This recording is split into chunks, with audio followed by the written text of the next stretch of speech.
Good morning, or depending on when you're listening to this, good afternoon, good evening, or good night. My name's Ross, and I was always told I had a voice for radio, so I've made a podcast all about the Pokémon trading card game. And you're listening to PTCG Radio, and I would say we have a rather exciting episode for you today. We are going to be talking about the one singular tiny piece of news which came out this week, which is not terribly exciting, I'll give you that. We are going to be finally looking at the EXs from the Primal Clash set, and I think there might even be a decent chance that we are going to be having a gander at some of the trainers as well. We're going to finish off today with a fantastic interview from my with my good friend Nic Pearce, who made top 32 at the ECC. We're going to be talking about his performance at the ECC, why he chose to play Seismitoad, whether he thinks Seismitoad is a good deck going forward, and we even get to have a nice chat about some of the cards from Primal Clash, with Nick giving some different opinions to myself. So, quite an exciting show indeed. But before we start off the show this week, I do need to give an extra special shout out and an extra special thank you to one of my Twitter followers. I got a very, very nice tweet from a lovely chap called David Thomas asking me my favourite Pokemon music. And I didn't get a chance to get back to him in time, unfortunately. But he did send me through an excellent little link to a little intro he made up for the show. Now, I'm not using it this week. I'm deciding what to do with it. I am going to stick it on the end of this week's podcast, right before the interview with Nic Pearce. Think of it like a little bit of a bridge. So at the end of this podcast, I'm going to chuck that on before the interview with Nic Pearce. Please give me some feedback about that. I also tweeted out the link, so a number of you should have heard it already. Please give me some feedback on that. Let me know what you think. My personal view on it is, firstly, it's awesome. Absolutely awesome. Secondly, it's got the intro little speech in it, and it would be weird starting off with that, because then I wouldn't be starting off with my speech, and that's how I always start the podcast. So, I love it. Not entirely sure how I'm going to use it, although it may well end up going on the start of every podcast from now on, because it genuinely is brilliant. When we get through most of the podcast, have a listen to it. Tweet me at the Wassy, email me at PTCGRadio at hotmail.co.uk. Let me know what you think about that, and, give us some feedback. And then, like I said, there'll be a lovely interview with my good friend Nic Pearce going through all kinds of stuff. So starting off with the news this week, there has been a new Salamence which has been revealed. It is a promo in the Japanese magazine Korokoro, and it's kind of rubbish. It's got Delta Evolution, the ancient trait. This is one we've seen on a couple of birds so far, and we also saw it on the Mega Rayquaza EX. And it's kind of cool. The ancient trait, the Delta Evolution, trait I suppose we call it. We can't really call it an ability. It's not an ability. It's utterly fantastic. There's no arguing that this is a fantastic thing for any Pokemon that has it. It allows you to evolve on the first turn of the game all the way from a basic up to a stage 2. The question is it actually worth evolving and getting them going? Now, this Salamence has 2 attacks, one of which is mildly useful, and essentially, for a colourless energy, it's basically search for family, although it's called summon minions, which is such a better name. And it allows you to search your deck for up to 3 basic Pokemon and put them on your bench. And that's all it does. It's not amazing, because the problem is we've got loads of basics that allow us to search for 2 basic Pokemon. Now, this allows you to search for 2, not 3, so it is better for setting up, but you put them straight onto your bench, so it's not going to help you get something like a Shaymin EX to, help you set up. Because the excellent Shaymin EX, if you didn't listen to last week's podcast, by the way, firstly, why not? Secondly, Shaymin EX, I'm going to be talking about that card so much over the coming weeks. You really should go back and have a look. The second attack is for a fire, a water, and a double colourless. It does 130 and discards a top card from your deck. Now, the big problem with this is, even though you can evolve him straight up to a stage 2 on the first turn of the game, that's a really awkward energy, and it's really going to be hard to do. Now, we don't know what Double Dragon Energy does. Maybe a 1 Double Dragon, 1 Double Colourless will be enough to use this attack, but you're talking 2 Special Energy, and still you're only doing 130 damage.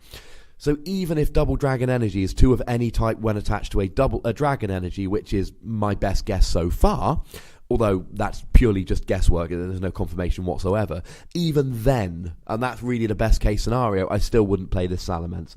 So it's cool that Delta Evolution's coming back again, and you never know what cards are going to be released in the future, which might make this into a groundbreaking card. But unfortunately, so far, it's just not working. Speaking of groundbreaking cards, one thing which I don't think, and I can't remember exactly what I said in the podcast last week, but one thing which I don't know if I made such a big deal of is the price of Shaymin EX. Now, Shaymin EX, for those that didn't listen to last week or who have forgotten, essentially it's Uxie. If you weren't playing when Uxie was around, you missed out, man. That format was sound. I loved that format. Uxie, Claydol, my Donphan deck, always set up. And when I lost games, it was because I had an unfavourable matchup or I got outplayed. And I have no issue losing when I get outplayed. I do have an issue losing when I can't draw a supporter, but that's a rant for every other podcast I've ever done. And essentially, you put it on the bench and it allows you to draw up to 6 cards. Nice and simple. So you've got 2 cards in your hand, one of them's a Shaymin, you play it down, you've got 1 card in your hand, you draw 5. This is going to change the way people make decks. And it's going to be a 2 or 3 of in every deck. And it's an EX. And on average, let's say there's about 4 EXs per box and there's about 8 EXs to get. We're talking about 1 Shaymin per 2 boxes. And every deck needing at least 2 of these. That's going to lead to a very expensive card. So the one piece of advice I do have for my podcast listeners, ignore whatever anyone else tells you about Shaymin. Get as many of them as fast as you can. But if you end up with more than 4, don't be that douche that's selling them on eBay for 60, 70 quid like happened with Mewtwo when it came out. If you end up with more than 4, help out your friends. Sell them for a reasonable rate. Or trade them with them for a reasonable trade, or whatever. You know, get them when they go up on the pre-order sites, trade for them at pre-releases, but don't be a douche about it. Don't turn it into Amiibos all over again. Or Mewtwo, I suppose, would be a better analogy, but that was a while ago, and Amiibos are happening now. Speaking of which, if anyone knows where to get a King DDD Amiibo in the UK, please tweet me at the Wassy or email me at ptcgradio@hotmail.co.uk. I can't get hold of one of them bad boys, and he's so cool. So, that's something you need to watch about Shaymin. Now, it has been suggested that it would be awesome as a tin promo, and one thing Pokemon has been doing brilliantly in recent, last couple of years, really, they've been doing the really good Pokemon as tin promos. Rayquaza EX, Lugia EX, Mewtwo EX, Darkrai, Eviltal, the really good EXs have tended to come out as tin promos, I suppose with the exception of Virizion and Genesect. But the problem is, this set's going to drop in May, Nationals are going to be in May and June. Even if we have a tin promo, it's not going to be out in time for people to use it at Nationals. So come Nationals, Shaymin is going to be a hella expensive card. So, moving on this week, we need to have a chat about all of these EXs from Primal Clash. Something we haven't really had a chance to look at yet. So, I suppose really, it's something that needs to be looked at sooner rather than later. So what I'm going to do is I'm going to start off with the worst ones, and I'm going to basically run through from worst to best.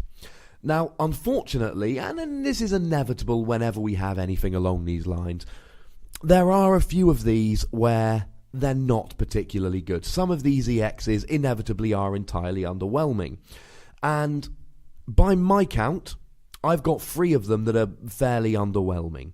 In no particular order, we start off with Sharpedo EX. I don't like Sharpedo EX. It's a dark type, 170 HP, weak to lightning, which is bad with all the Manectric running around. For a dark and a colourless, you switch one of your opponent's bench Pokemon with his or her active, and it does 30 to the new active. Can be fairly useful if you bring up something that they don't want in the active and can't retreat or switch out of it, but that really is it. For 2 dark and a colourless, you can do 100 with Jagged Fang, discarding an energy to Sharpedo and to the defending Pokemon. But if you're going to put 3 energy on a dark Pokemon, Darkrai, Eviltal, heck, we've even got Absol coming out in the near future, so they're really the ones you want to be using with that. Sorry. Now, and you're going to hear that Nic Pearce has a different opinion of this on the interview we have later. The other one I'm not a huge fan of is Wailord. Now, it's got 250 HP, which is more than any of the Mega EXs, despite the fact that it is a regular EX Pokemon. It's got an interesting ability where you attach your water energy and it removes all special conditions. That's incredibly useful. I love the ability. The problem is, for 5 water energy, it does 120 damage and then it goes asleep. Now, true, you've got to, by the time it gets back round to your turn, you've got a 25% chance of still being asleep. You've got two 50-50 coin flips, one after your turn, one after your opponent's. So there's a 75% chance you're going to be awake by the time you get back to your turn anyway. And even if you don't, you can attach another water energy. The problem is, do you really want to attach your water energy to a Pokemon that already has 5 water energy attached to it? I would argue, no. Now, the other thing is, in the near future, Mega Rayquaza EX is coming out, and even that's going to be able to one-hit KO it. It's weak to grass, which means even a Genesect with a Muscle Band won't one-hit KO it. They'll need a G-Booster. Now, maybe played with something like Blastoise or in a Fairies deck with a load of Rainbow Energy. If your opponent isn't playing Enhanced Hammer, you could play this as a kind of a healer. But really, I don't see much value in Wailord, and I'm sorry for that. I just don't. And I'm going to leave those two as the bad two, and I'm going to leave the next two as have potential. And we start off with Camerupt. Now, this is a card that until Mega Turbo was revealed, I really disliked. It's weak to water, which is not a good thing when you've got so much Seismitoad running around at the moment. And it's expensive. For 2 fire, 2 colourless, it does 50 damage times the amount of fire energy you discard attached to all of your Pokemon. So, for instance, you've got 4 energy on Camerupt, you can discard 4 energy attached to your bench Pokemon, do 200 damage, and then the next turn you can still discard the 4 energy on the active Camerupt and do 200 damage. It's got a huge amount of potential in terms of doing big damage. There's 2 problems, one of which it's just going to fall so hard to Seismitoad. And not only is Seismitoad a deck which is seeing a fair amount of play lately, and it's starting to tail off a little bit, but it's still seeing play here and there, but also Seismitoad attacks for a DCE, so if Camerupt were to ever get particularly popular, you could just stick a Seismitoad into any deck you have, and then you'd have a built-in Camerupt counter. So it's really not good type-wise.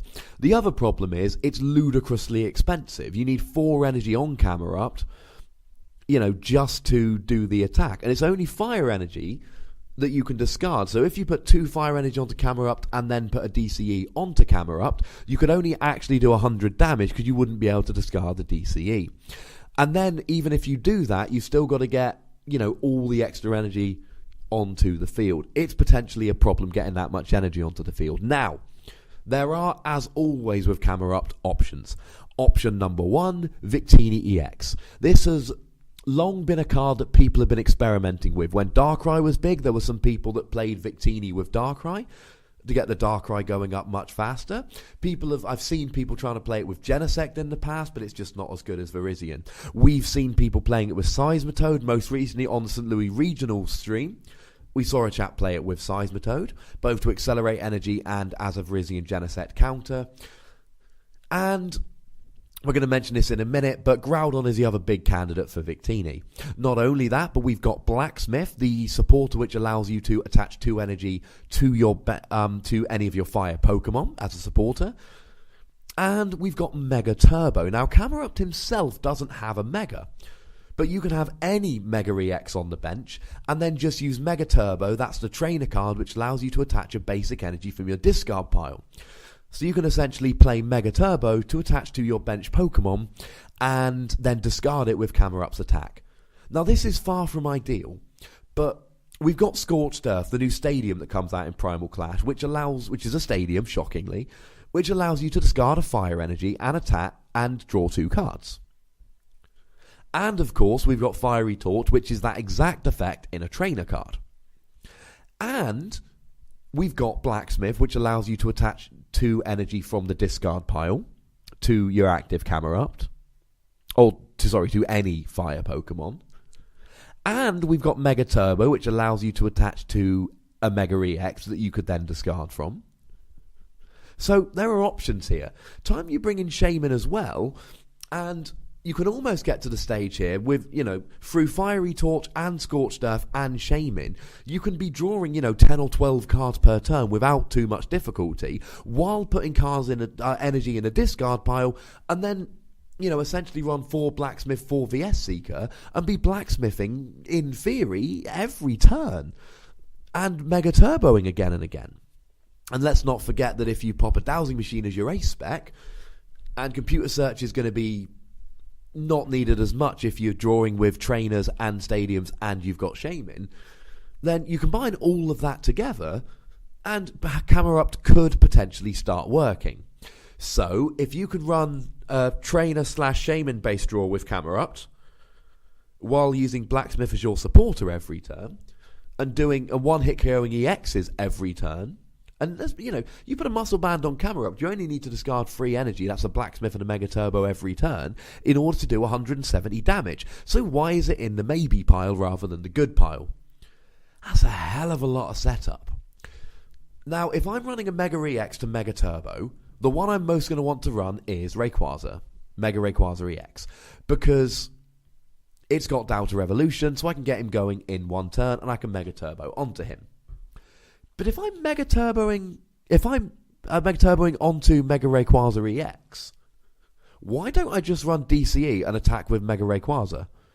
Rather than going to all this effort to be trying to use Blacksmith and getting 4 energy onto a Camerupt, and then either discarding all of them or getting 4 energy onto a Camerupt and energy onto the bench, I could just use Mega Rayquaza.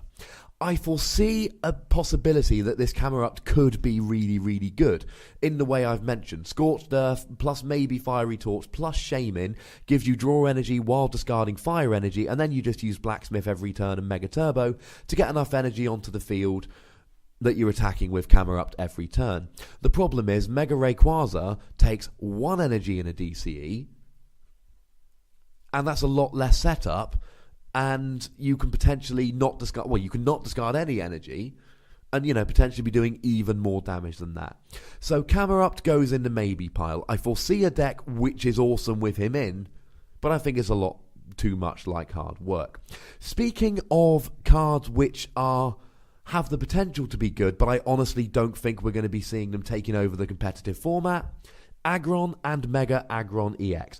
Now, let me be simple here. We're talking about the Mega.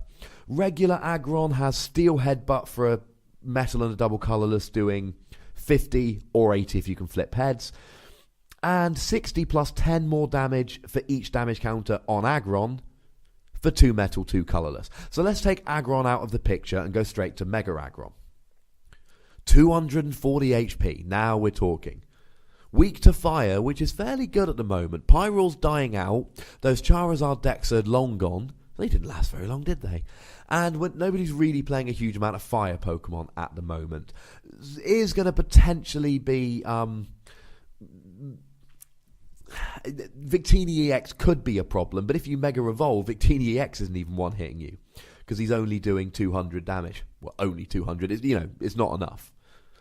The thing is here, we've got for a 2 metal and a double colourless, 120 damage, flip a coin. If heads, it goes up to 140, and it does 20 damage to each of your benched Pokemon. But there's a stadium to get rid of bench damage, or you can play a Mr. Mime to prevent bench damage. Or you can run things like Outrage Pokemon that get fueled by bench damage. So that's really not a problem.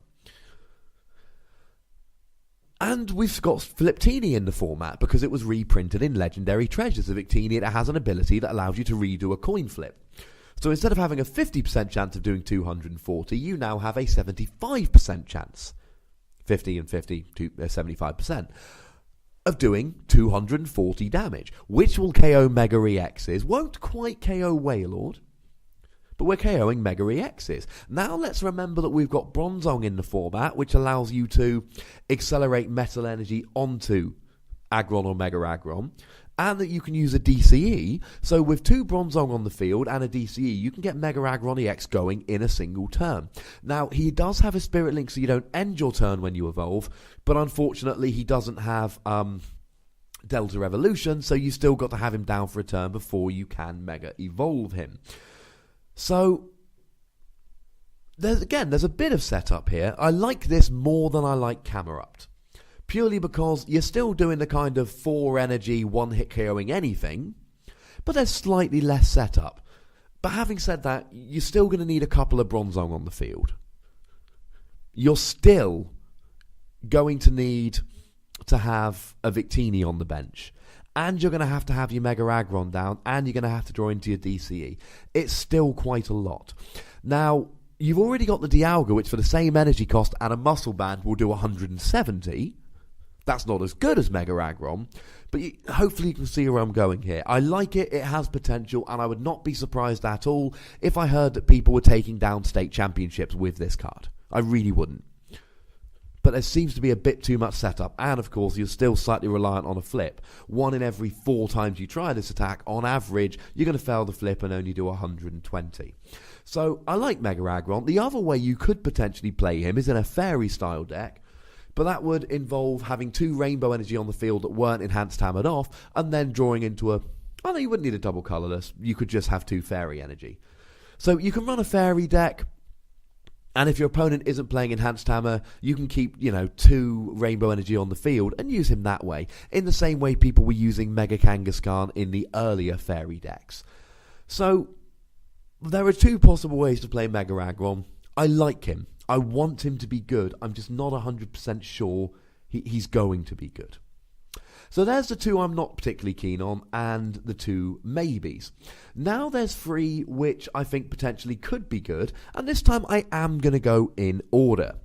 Now all of these have the potential to be good, all of them have the potential to be bad. If you disagree with what I'm saying, then please, by all means, send me a tweet at the Wassy or email me at ptcgradio@hotmail.co.uk and let me know why you agree or disagree. But bearing in mind, we haven't had any tournaments with these. I'm judging by, decks that I've seen in the past, what I've seen being successful, and I've been playing for a fairly long time, and looking at what people have been playing and how easy these decks are going to be to run and build, judging on how I think they're going to do. I'm absolutely fine with being wrong, because then it means exciting stuff is going to happen. So in third place, Mega Kyogre and Kyogre. But just like with Aggron... Oh, we've missed one. Sorry, before we get into the top 3, we haven't mentioned Trevenant. He's another one that goes into the maybe pile. Whew, avoided that one. Another one that goes into the maybe pile. What I will say about Trevenant is that other people are talking about Trevenant EX more than I'm talking about Trevenant EX. And I don't really buy it. He's got 2 attacks, and both of them, for me, are fairly underwhelming. Now, I mentioned this when we looked at him first time round. Second attack does 50 damage for free colourless energy, but it does 20 more for every grass energy attached to him. It is Caldeo's Sacred Sword, but with grass energy, not water. The problem with Trevenant EX is, if I'm putting free grass energy onto an EX Pokemon, I'm going to want it to be Genesect, because I'm doing 10 less damage, but I can G-Booster. And if I don't G-Booster, I'm doing 20 damage to the bench. So, straight away, I'm going to be wanting Genesect instead. It's a Grass Trevenant, by the way, not a Psychic or a Dark. So, we're starting off with a Grass Energy. For Dark Forest, 20 damage, and it stops your opponent retreating. I'm not going to go into too much detail about this. Me and Nick get into this in the interview you're going to hear at the end of the podcast. So all I'm going to say is that first attack has some utility in niche situations, and it's something that good players will use to their advantage on occasions. I still don't love it. Maybe it could be a decent tech in something like in a Fairies list, but I'd still potentially probably rather have Genesect or Virizion, because if I'm running it in a Fairy list, I'm going to be playing Rainbow Energy, so if I run Virizion, I can take advantage of its Pokebody, excuse me, that's the old phrasing, its ability to make all of my Pokemon potentially immune from special conditions. So I'm going to go for that instead. Now let's get to my top 3, and in third place we have Kyogre and Mega Kyogre. Now the regular Kyogre is not particularly great. For a water and a colourless, it does 30 damage and puts your opponent to sleep. For 2 water and a double colourless, it does 140, and you put 2 water energy back into your hand. It's not particularly powerful. Primal Kyogre EX, however, and there is a spirit link here so you don't have to end your turn to evolve, has one attack called Tidal Storm. For free water energy and a colourless, it does 150, and it moves 2 energy to one of your bench Pokemon, and does 30 damage to each of your opponent's benched EXs. That's a heck of a lot. Firstly, we've got 150 damage. This goes back to something I've mentioned on the podcast multiple times in the past, which is essentially Pokemon's almost obsession with doing 120 and 150 damage. Now, obviously, you put a muscle band onto that, it goes up to 170. Now we're talking. But if you put a muscle band on that, then the problem you've got is that you're not having a Spirit Link on, and you really want a Spirit Link so you don't end your turn when you evolve. Maybe you could play a Tool Retriever, so you could essentially swap the Spirit Link for a muscle band, but then you're really asking to draw a lot of cards in a short space of time, so it all adds up quite nicely. So you can see why there might be some problems with that. But even so, 150 damage is a lot. Moving 2 energy to your bench Pokemon can be a pain, but it means if your Primal Kyogre gets knocked out, you're losing 2 energy, not 4. It means you can have a couple Primal Kyogres on the go, and you can essentially be powering one up while attacking with the other. That is good. Again, think back to the old Celebi Mewtwo Tornadus deck, the Tornadus, which is actually still in the format, despite being initially released in Emerging Powers, which does 80 damage and moves an energy to the bench. It was always really good because it helps you to preserve energy. Or if you want a more recent example, think about Eviltal's Y-Cyclone. And for a long time, the best way to really attack with Eviltal has been to use Y-Cyclone, putting a double colourless energy to your bench, so that if Eviltal gets KO'd, you're not losing that double colourless energy. Pretty fun. So that's good, and 30 damage to every bench EX is crazy. That is an awful lot, and for 4 energy it's really not that bad. But you've still got the problem of 4 energy. Well, worry not, ladies and gentlemen, because it's got the ancient trait of Alpha Growth. It allows you to attach 2 energy cards from your hand per turn. Boom. Nice and simple. So, essentially you can get him going in 2 turns. You could also run, like I say, anything like Victini to get him going slightly earlier. It is expensive, and that's why he's only in 3rd place. I like him, but Water Pokemon, you can run Blastoise, but he's a Stage 2, and that's a little bit of a pain in the ass. So, yeah, you can run Kyogre, and I like Kyogre, and I think he's powerful, but I think in a very similar vein to Aggron, and in a very similar vein to Camerupt, I think there might just be a little bit too much setup. I really don't know where to go with this. I'm going to put him in 2nd place because he's been less hyped than the winner. In 2nd place, Gardevoir and Mega Gardevoir. And feel free to disagree with me on this. I won't be terribly offended if you do. The non-Mega EX is fine. For 1 Fairy Energy, 20 damage, and heal the amount of damage you did. So if you put a Muscle Band on and it does 40, you get to heal 40 as well, which can be kind of cool. Can be a nice utility attack. For 3 Fairy Energy, 100 damage, and you've got no weakness the following turn, which can be quite good if you end up against something like an Excadrill deck. If you just attack with Shining Wind, then you don't have any weakness, and that's pretty good. Although if it stops being, it's a question I've seen posed a couple times recently. Whenever you have any effect like this, as soon as the Pokemon goes to the bench, it doesn't count anymore. So if I play, for instance, an Escape Rope and then immediately Lysandra the same Gardevoir active again, because it's been to the bench and back, it's reset any effects which were on it. But what we like is Mega Gardevoir EX, which can be going as early as turn 2, because it attacks for a Fairy and a double colourless. Although you'll be playing this in a Fairy deck, which generally don't play double colourless, but you still could. Heck, you could even play it with something like a Xerneas, get 2 energy on the field, and then you'll have enough energy turn 2 without needing a double colourless. 30 damage times the amount of Fairy energy attached to all of your Pokemon. This is the first of the EXs in this set that I think, and they've all got a fair amount of setup to be effective, but I think this is the first one where it's really worth it. The first one where I really think, actually, this could be amazing. Because you could potentially be doing, 6 energy on the field. Now, it's got to be Fairy energy, which is another reason not to play double colourless. You get 6 Fairy energy on the field, you're KOing all the non-Megas. That's awesome. Not to mention that you've got the regular Xerneas. And the regular Xerneas attaches 2 Fairy energy to your bench Pokemon every turn. Which means by the end of turn 2, you can have 6 Fairy energy in play. You can start turn 3. You've attached your 3rd from your hand. You've used Geomancy twice to put 4 basic Fairy on your bench. And at the beginning of turn 3, you have got 7 fairy energy on the field. That means Mega Gardevoir is doing 210 damage. We've got a Spirit Link, so you don't have to end your turn to evolve. It's only free energy, and it's energy attached to all of your Pokemon. So in the example I'm currently postulating, you've got 7 energy on the field. 3 of them are attached to Mega Gardevoir, but 1 each attached to 4 different bench Pokemon, and your opponent's not knocking all your energy off the field. What that means is, next turn, let's say your opponent KOs your Mega Gardevoir, now you've only got 4 energy on the field. At the beginning of your 4th turn, you put your 5th energy into play. Now you're doing 150. You pop a Muscle Band on Mega Gardevoir. Now you're doing 170, and you're KOing pretty much any EX anyway. That's how good Mega Gardevoir can be.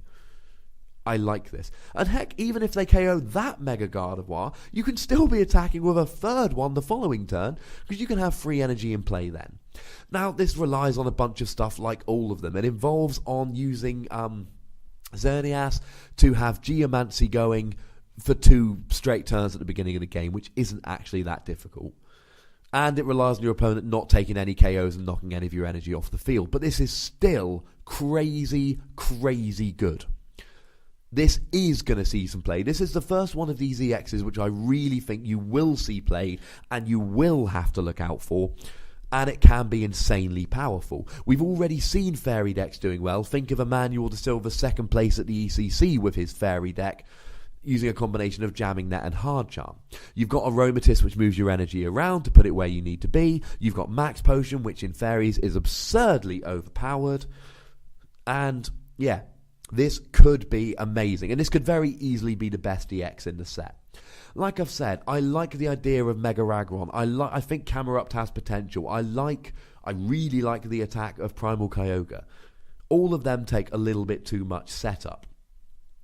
But anyone who has played Fairies or played against Fairies, which if you're listening to this is probably all of you, think of how many times they've been able to get 6 energy onto the field.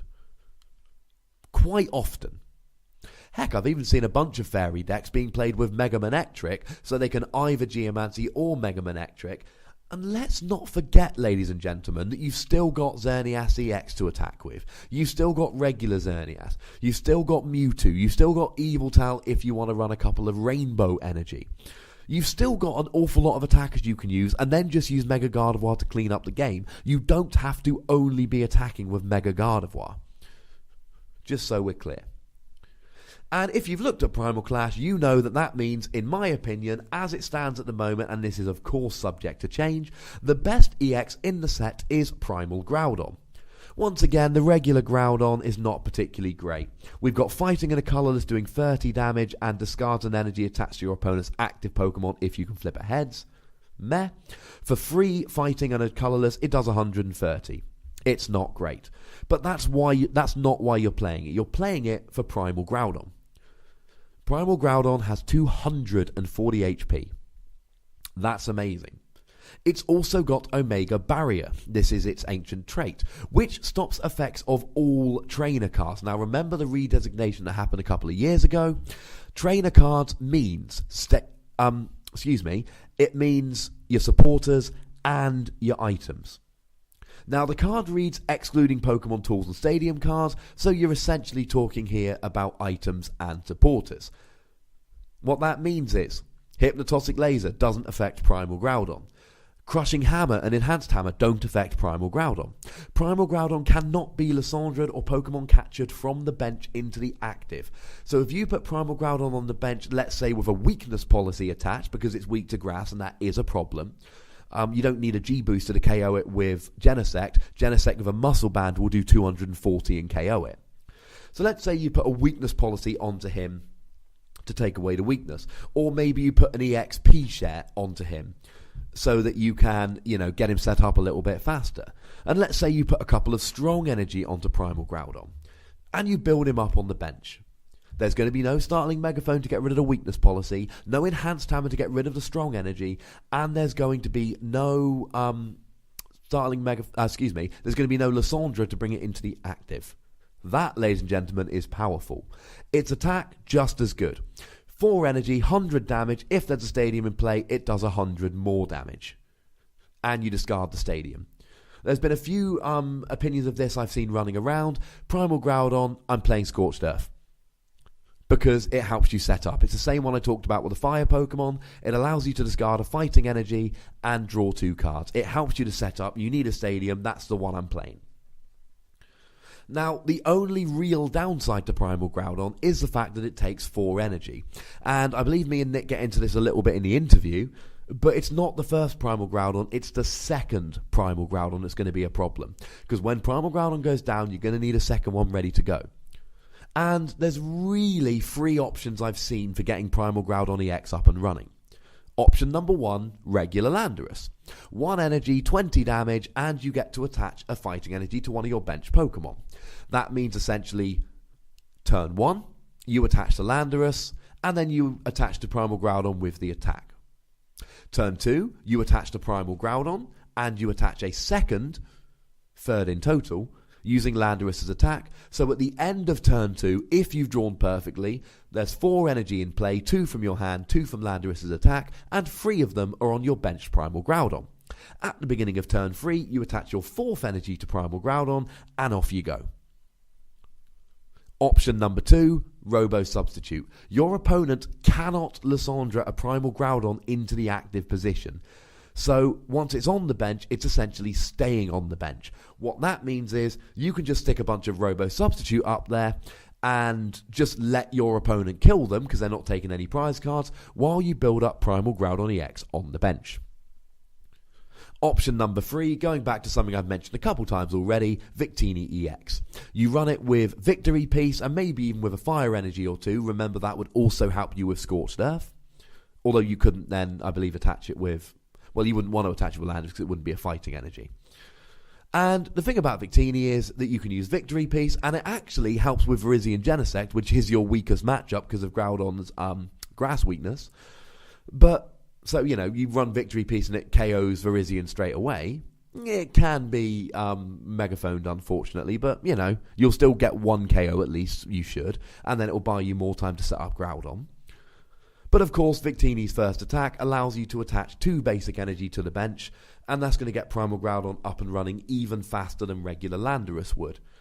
Honestly, I'd want to go for a combination of these.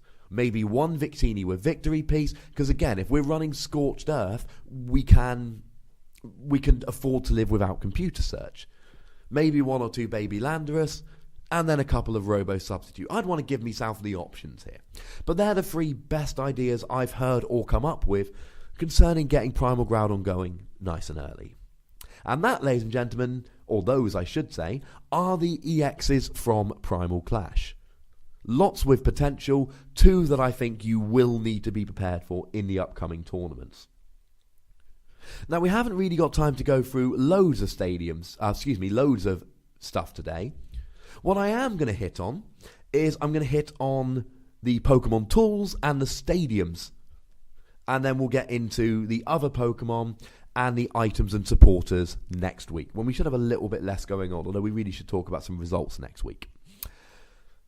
Speaking of which, thank you to a few people that got in touch after recent comments. And overwhelmingly, what people have been saying to me is, don't worry about the length of the podcast. People can always listen to less of it if they really want. Most of us just want more podcasts, which I very much appreciate. I feel the same about the podcasts I listen to.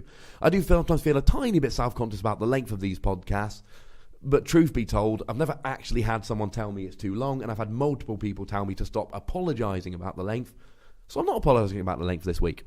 Feel free to take a break and come back to it in a minute. Don't stop listening, but, you know, just take a little bit of a break and come back to it later. So, there are 4 stadiums in the format, and... well, 3 of them are genuinely stunning, and 1 of them is interesting. So to start off with the interesting one, Shrine of Memories. Each player's evolved Pokemon can use any attack from its previous evolutions. Generally, when you evolve, you don't want to be using previous attacks. Now, it does mean that, say, a Primal Groudon would be able to use the attack for 30 damage and discard an energy on a coin flip to the opponent's active, which means you could have a Primal Groudon attacking on turn 2, just not with its really good attack. And of course, it would have a Stadium in play, which you would need for its second attack. I'd still much rather play Scorched Earth, more on that in a minute, but there's some potential here, Mega Gardevoir could use its first attack to, do 40 damage and heal 40 to keep it alive for a bit longer. I'm not a huge fan of Shrine of Memories, just because I can't think of anything I really want to use with it. But sooner or later, there's going to be a Pokemon that you are going to want to use this with, and at that stage, it's one of those cards, I don't think anyone's really going to want to use it now, but there is every chance that in the future, a card is going to come out that's going to make people want to use it.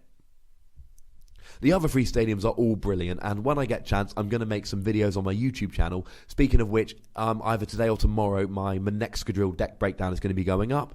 I've also got a really fun little game I recorded with Seismitoad Excadrill against a fighting Bats deck, which is becoming much more popular nowadays.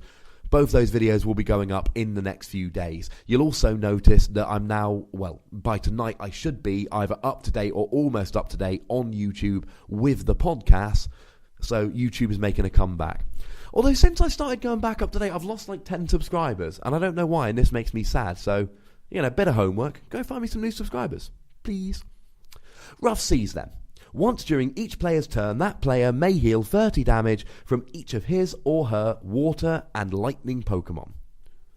This is awesome. I love Rough Seas.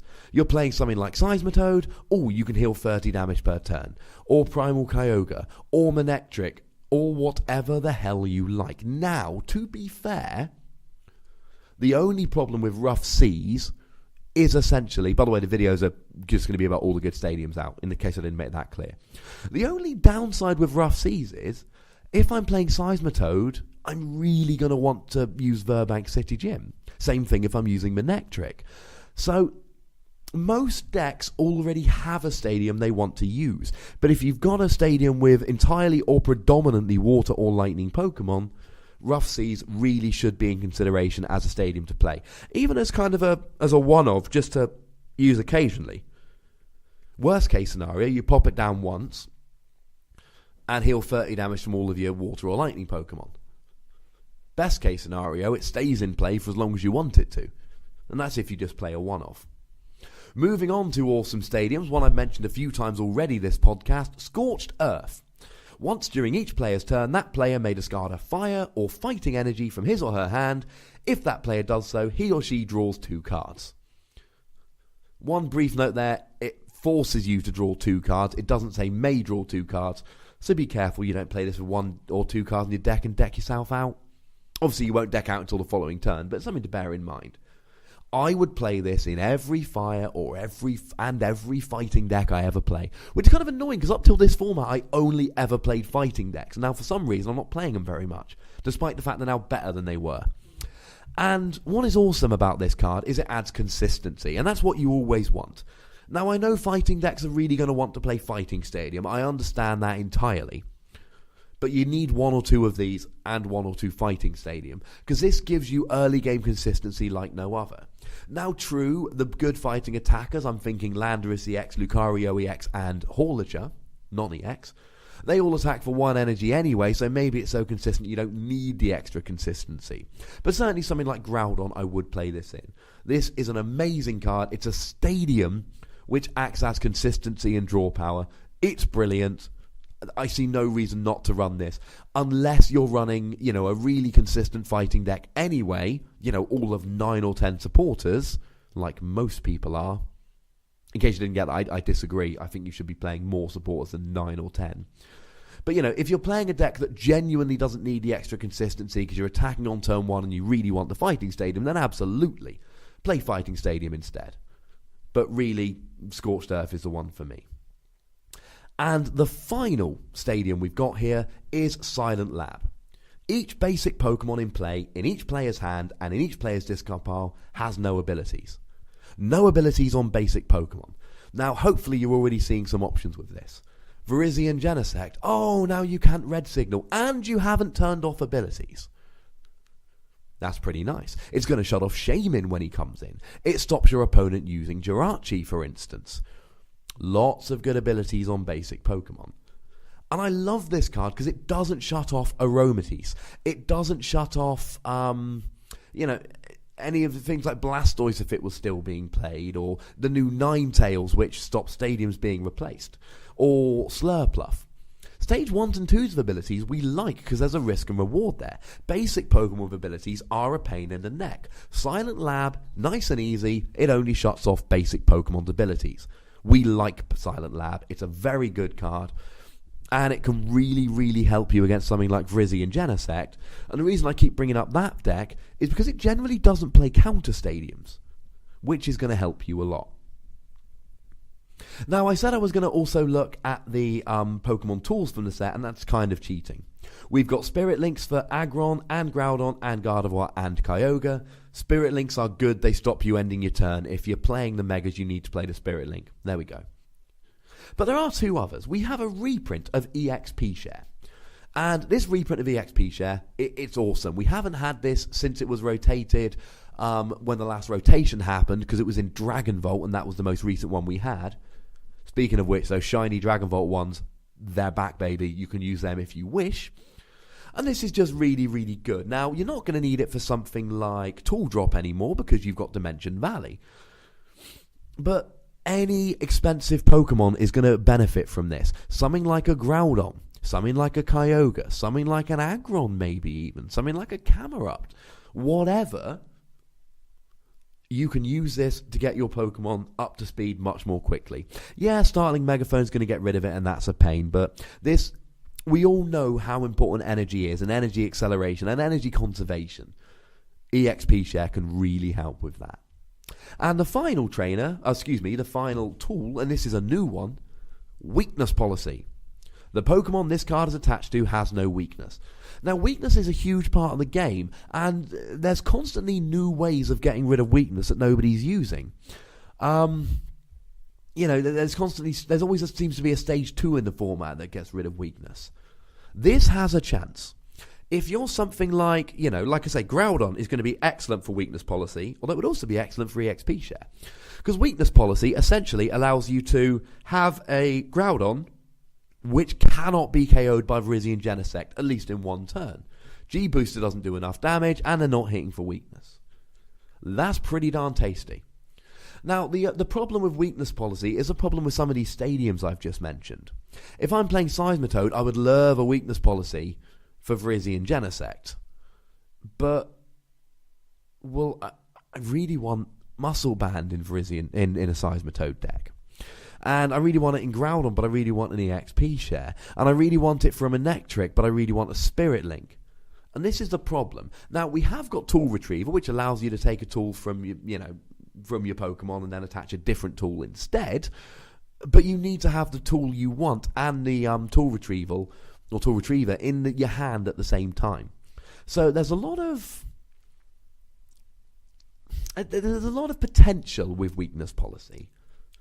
But just like a lot of these, you really run into the problem of, although it's amazing, is there something else you want to play instead? So we're up to 48 minutes. We've got a 15-minute interview coming up, so we are over the hour mark today. I hope that's okay with you lovely people. But like I said, no apologies here, not today. We've talked in quite a lot of length about the EXs from this particular set, and we've got quite deep into them, and hopefully that's been quite interesting for you lovely people. And we've gone through a few other little things as well, like the price of shaming going to be ridiculous and the underwhelming Salamence. What I'm going to do now is I'm going to drop you in that excellent little intro that that lovely chap on Twitter sent to me, so that you can have a listen. And please give me some feedback on that. I would love to know what you think. David Thomas was that chap, just so we're clear. And then we're going to have the interview with Nic Pearce in full, which I encourage you to listen to because I recorded it and it's very, very interesting. We get into the ECC, we get into Seismitoad, we get into Primal Clash. I'm going to leave you for now. There's the interview coming up, and then we're going to be signing off and saying goodbye. So thank you very much for listening. Make sure you get in touch with me on Twitter and email, as I've been telling you throughout the show. Have a lovely week. Look after yourselves. Thank you very much for listening. My name's Ross, and you've been listening to PTCG Radio.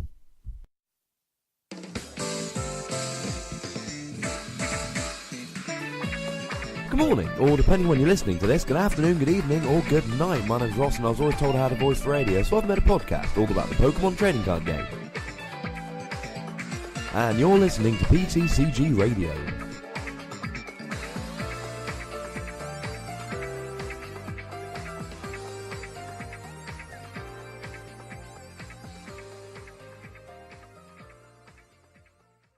Okay, so I'm sitting here with Nic Pearce, and it's a little bit late, but hey-ho, these things happen. Nick, first of all, congratulations on the old ECC. Oh, so thank you very much. I felt like I was a little bit overdue for a decent result again. It feels good to have a bit of luck going my way at somewhere as big as the ECC. So, take us back to the ECC then. We'll start with that. You made top 32, got into the second day. What did you play? What was kind of the theory behind what you played? Why did you think it was going to be successful?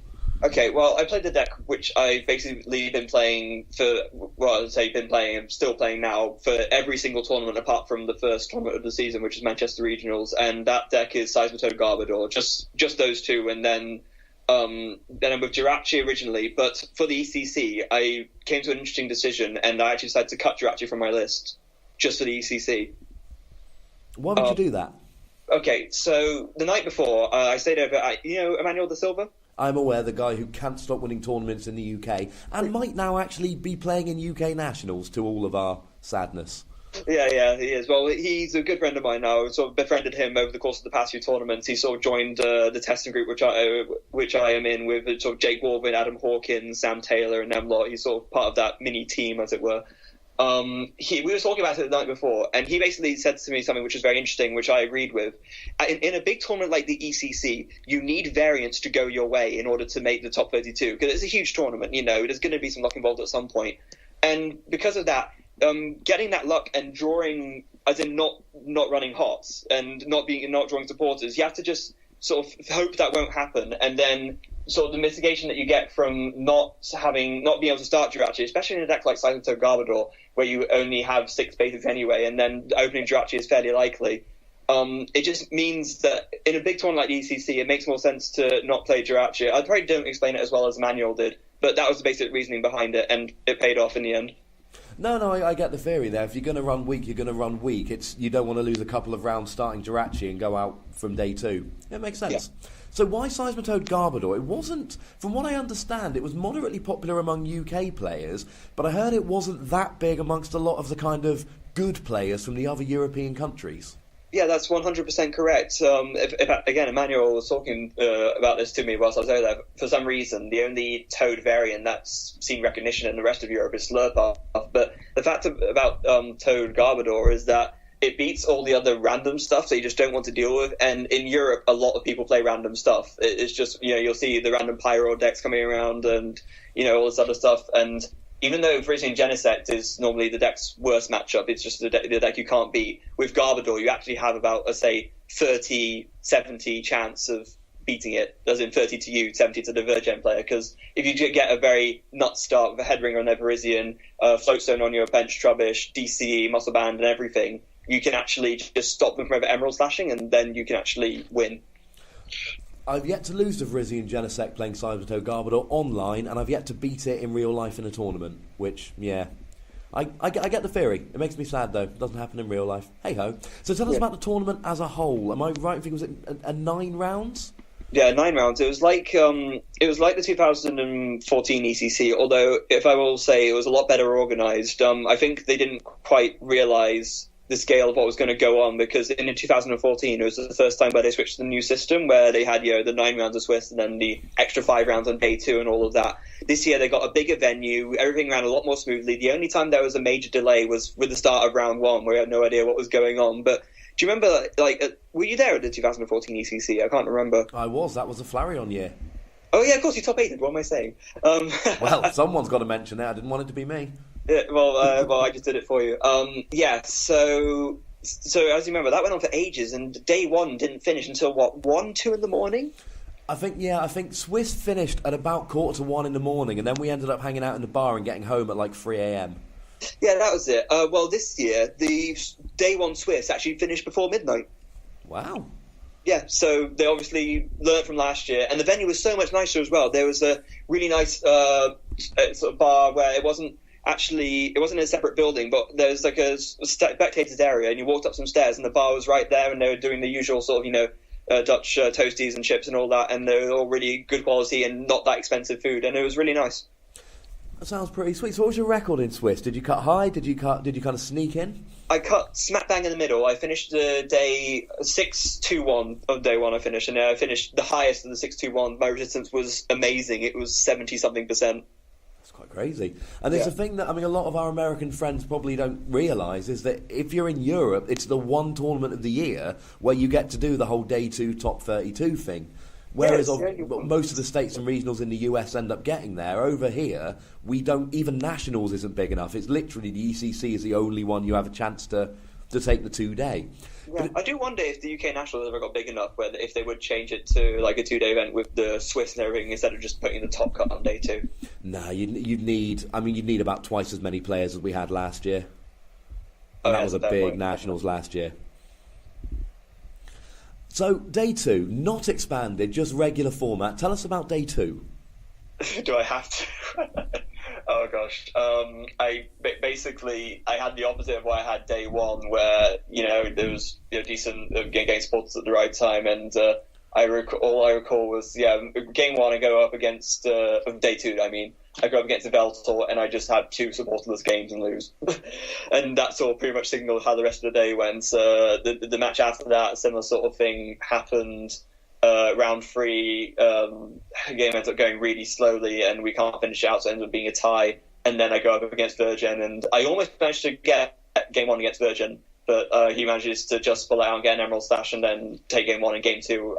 I don't even see a supporter, so there's no way I'm beating Virgin like that. And then game 5, by that point, it didn't really matter because I already lost 3 and tied 1, but I managed to beat Pyro. Woohoo. Woo! I hate Pyro.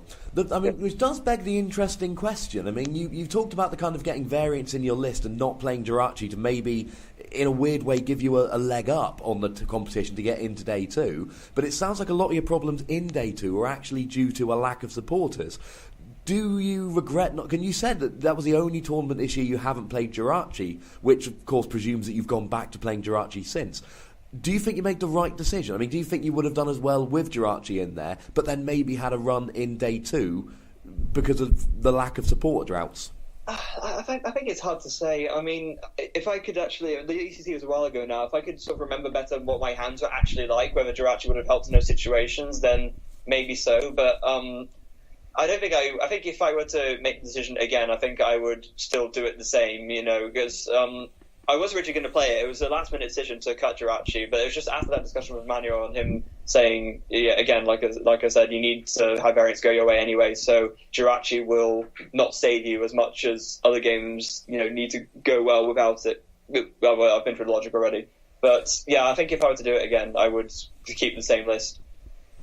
Indeed, I'd certainly, I think the last tournament I actually managed to hit was Cornwall Regionals, where I played that silly Mewtwo Psychic deck thing, which tested like an absolute beast, and then I got into the tournament, and I kept having supporter droughts when I had Ultra Ball in hand, which is why now I don't go anywhere without Jirachi in my pocket. So tell us about Toad generally then. We're moving into a new format. Primal Clash has just come out. People are hyping cards like... Groudon's the big new deck which is being hyped out there. People are mentioning Excadrill, and by people I generally mean just me with Excadrill. Do you think Seismitoad still has a place in the meta? You're a guy who's been playing it for a while. Would you consider hanging up your Seismitoads now, or is it still, do you think, a legitimate deck you'll be taking forward? It's tricky to say. Seismitoad is an inherently strong card. It will stay a strong card, I'm fairly sure, as long as it's format legal. The deck I've actually been playing recently is not Seismitoad Seismitoad Garbodor rather, but it's Seismitoad Manectric Garbodor, which is essentially a variant where you just play 2 Manectrics, and instead of using Grenade Hammer to finish the game, you use Assault Laser to finish the game instead, if that makes sense, and it gives you a better shot against Virgin. And I've been playing out with Jirachi and Garbodor. It's a pretty solid deck. But as for going into the future, I think the Slurpuff version is probably going to end up being optimal, because the one card you 100% want to play in the new Seismitoad deck is the new Ninetales, the one that locks stadiums, because being able to lock your Verbank in play is extremely strong. And one of the things you struggle with most is if you lose the stadium more against something like fairies, and they counter your Verbank with a fairy garden, your damage output just isn't strong enough, and they can just max potion it off if you miss a turn of Quaking Punching because they Lysander something up, and then you can't get it retreated and go for a Quaking Punch again. So yeah, you want to play Slurpuff probably, and then you want to play Ninetales, and there's a few other tools you could play. Maybe the new Crawdon, that might be a bit of a gimmick, the one that discards energy from the active. If you're playing Ninetales, you'll be playing Vulpix, so you could consider the Bright Look Ninetales maybe to bring stuff up, and then Team Flare Grunt in the same turn. That could be a cool idea. There's lots of different ways you could go with the deck basically now, but I do think that Garbodor just probably isn't even necessary anymore because of the way the meta's going. No, of course. I mean, the Manectric was one thing that I kind of really enjoyed playing around with. I ended up settling on Malamar when I was playing at League recently. But no, I think the Manectric variant is strong. I know Luke Kirkham at the ECC, I actually misrepresented him on the podcast. He was playing a deck centred around Manectric in that, Assault Laser with a Verbank Laser actually ends up hitting 170 for just 2 energy on a basic Pokemon. Which is the magic number, of course. Indeed, and of course, if you can get outrun the first attack for 20? Overrun, yeah, it's 20-20 attack. If you can get that on turn 1 against a Virizion Genesect for 40, and then on turn 2 get the Assault Laser for 140 with a Muscle Band, then, all you need is one Headringer on the Virizion, and that's the game right there, because they're never going to get an Emerald Slash off in those circumstances. Absolutely. So going into Primal Clash then, while we're on it, first of all, Groudon. There's not much that's been hyped from the set, but Groudon's been one that has been hyped. Do you buy it legitimately? Do you think it's going to be a deck which we need to be watching out for? I've given this some thought, and we've been discussing it with my testing partners. I think the biggest problem Groudon has isn't getting the first Groudon powered up, but getting the second one powered up. Because, sure, for the first Groudon, to power it up, you can, Spirit Link, Mega Evolve, or Primal Revert it, whatever you want to call it. And then you can throw up some Robo Substitutes to sponge damage whilst you just manually attach the energies. And it's not like they can Crushing Hammer or Enhance Hammer the energies away or Lysander it up for a kill, because, of course, the Omega Barrier makes it immune to all trainer effects. But the problems it has, it's like I said, once that first Groudon goes down, because it will eventually go down to something, it's 240. Is it 240 it has, or 230? I can't remember. 230, if I remember correctly. Okay. Well, either way, it's a lot, but it's not unkillable. Eventually it will go down. And then what do? It just takes too long to power up the second Groudon at that point, which makes it very annoying. Also, the one kind of trainer that it isn't immune to, which I didn't even realize at first, I didn't consider it, but and maybe other people have, is that you can still Headringer a Primal Groudon. It's still affected by the effects of tools. So you can Headringer a Primal Groudon, you can Jamming Net it, and then what do? You're stuck attaching 5 energy to attack. That seems not that great. Yeah, I believe I made that mistake on the podcast a couple of weeks ago and got corrected on it. Tools can still affect it, which can be a bit of a pain. Yeah, and stadiums as well, which, that could come into play. We don't know, to be honest. I think it's just because it wouldn't make sense if they didn't, because stadiums affect both players, so it has to be equal on that front. I don't know. Speaking of stadium, Silent Lab, the stadium which turns off abilities from all your basic Pokemon and your opponent's basic Pokemon. Do you think that's going to see a lot of play? I've seen a lot of lists online which are just putting one copy in just as a kind of, I can use this to stop my opponent using Genesec's Red Signal or whatever. Silent Lab is not an easily searchable card. What if you end up playing something with Skylar? I don't know, then you can search it out. But if you're just playing one copy, it just seems like it isn't going to put in enough work to make it worthwhile. I can't think of what I'd even need to play it. Sure, it's nice that the threat is there so that you can play it against something like Virizion Genesect if your deck doesn't do well against that deck. But let's think about the two decks that don't do well against that deck. Would be Seismitoad and Groudon. They both have Seismitoad wants to play Verbank 100% because it's too good against everything else. You're not going to not play it just because it doesn't do anything against Virizion Genesect. And then Groudon, you want to be playing, I don't know, Fighting Stadium? I guess you don't necessarily need to play Fighting Stadium, but it does seem like if you're going to, in a sort of deck you play it in, you'd want to play Fighting Stadium because, the extra damage may not be relevant because you'll be one-shotting anyway, but you need to be attacking with other things first, and those things will, of course, benefit from Fighting Stadium. So you wouldn't necessarily want to play Silent Lab in that, or at least you wouldn't want to play just one. I don't know, Silent Lab is a card I haven't thought about as much, to be honest, but it will probably have some place somewhere, but playing a one-off copy just doesn't seem like it will be much benefit. I would 100% be playing Scorched Earth in Groudon. The extra, for starters, if you're playing the Baby Landorus to help you get set up, then you get the energies and the discard to help you do that. But it gives you draw power that you otherwise wouldn't have. Though I'd 100% be playing Scorched Earth if I played Groudon. So give us one other card then. Give us another card from Primal Clash which you think is going to affect the format. Another card you've been thinking about which you think, that could do some damage. Yeah, well, I already mentioned the Ninetales, didn't I? So I think I'll leave that one out. Let me have a quick think about this. One of the obvious candidates would be Primal Kyogre, I guess. Actually, it's really funny. One other card I've been majorly thinking about is Wailord. And not necessarily in the way a lot of other people are thinking about it, but I think specifically with Wailord, that's a little bit of a secret, unfortunately, which I can't quite give up just yet. So I think the one last card I mentioned will be... I think I'll give an honorable mention to Trevenant, because even though that card on paper seems really, really bad, I think because of the first attack, actually, the one that stops opponents' Pokemon from retreating, attacks like that have a really strong place in a game where a lot of people are sort of tunnel visioned in the way they want to win. They're just constantly looking perhaps to the next two prizes, because obviously taking prizes is the way you win the game, and they won't perhaps look for other means of winning. And a situation was brought to mind where I lost a game against my last round of Swiss in the ECC. I actually got paired against Emmanuel himself, because he was also 6-1-1 at the time. We were both 6-1-1. And we decided to play it out because if one of us lost, both of us would still make top. So we may as well try and go for the win, see if one of us could have a better seed ranking for day two. And he won game one against me because I got a bit greedy and I wanted to shut off his Aromatisse by triggering my Garbodor and attaching a Muscle Band to it. I didn't have a Float Stone, so I thought, okay, I'll put on the Muscle Band and then carry on my play. He ended up Lysandering out the Garbodor, and it was prized. My other Switch was prized, and I didn't have any other means of retreating it, so I just lost that game.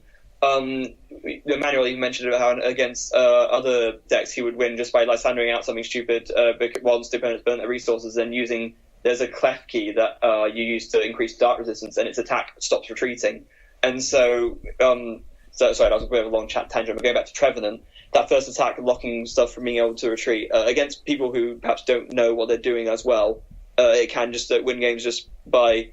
meaning they don't have any means of switching out something that's a lug and it's just sitting there on the bench doing nothing otherwise, and they just lose the game that way. No, I mean Tommy Roberts, good friend of mine, or my good friend Tommy Roberts, as I suppose he should officially be known on the podcast. He was playing Snorlax in Virizion and Genesect at Manchester Regionals, so I was at Manchester Regionals, going back to our earlier conversation, which we didn't record, which will make no sense to people listening to this. I could cut this out, but I'm totally not going to. And he would win games by just getting things in the active. I mean, for instance, something like a Horlicher in fighting decks. It's got free retreat, so a lot of fighting decks just aren't bothering playing switches, and he'd just literally bring up a Horlicher, which obviously cannot attack a Snorlax because it can't attack non-EXs, and he'd just sit there until his opponent would either deck out or get frustrated and scoop. Well, yeah, it's exactly that sort of thing. It's looking for those other ways, but the other facets of the game, which perhaps wouldn't be as obvious to someone who's just recently come into it and just knows that taking 6 prizes is the route to victory. Well, if everything's gone to plan, this podcast will include my thoughts on the EXs from the set, and one of the things I'm going to be saying is that, hopefully you already have said, because this will be on the end, is that Wailord is incredibly underwhelming, and I can't imagine why anyone would ever possibly play it. So I am very intrigued by the fact that there is potentially some kind of secret way out there to play Wailord, which at least a lot of people haven't figured out yet, and he might not actually be a complete waste of blubber. But hey-ho. Well, thank you very much for that, Nick. Well done again for the ECC. Thank you for sharing all your thoughts on Primal Clash and all that good stuff.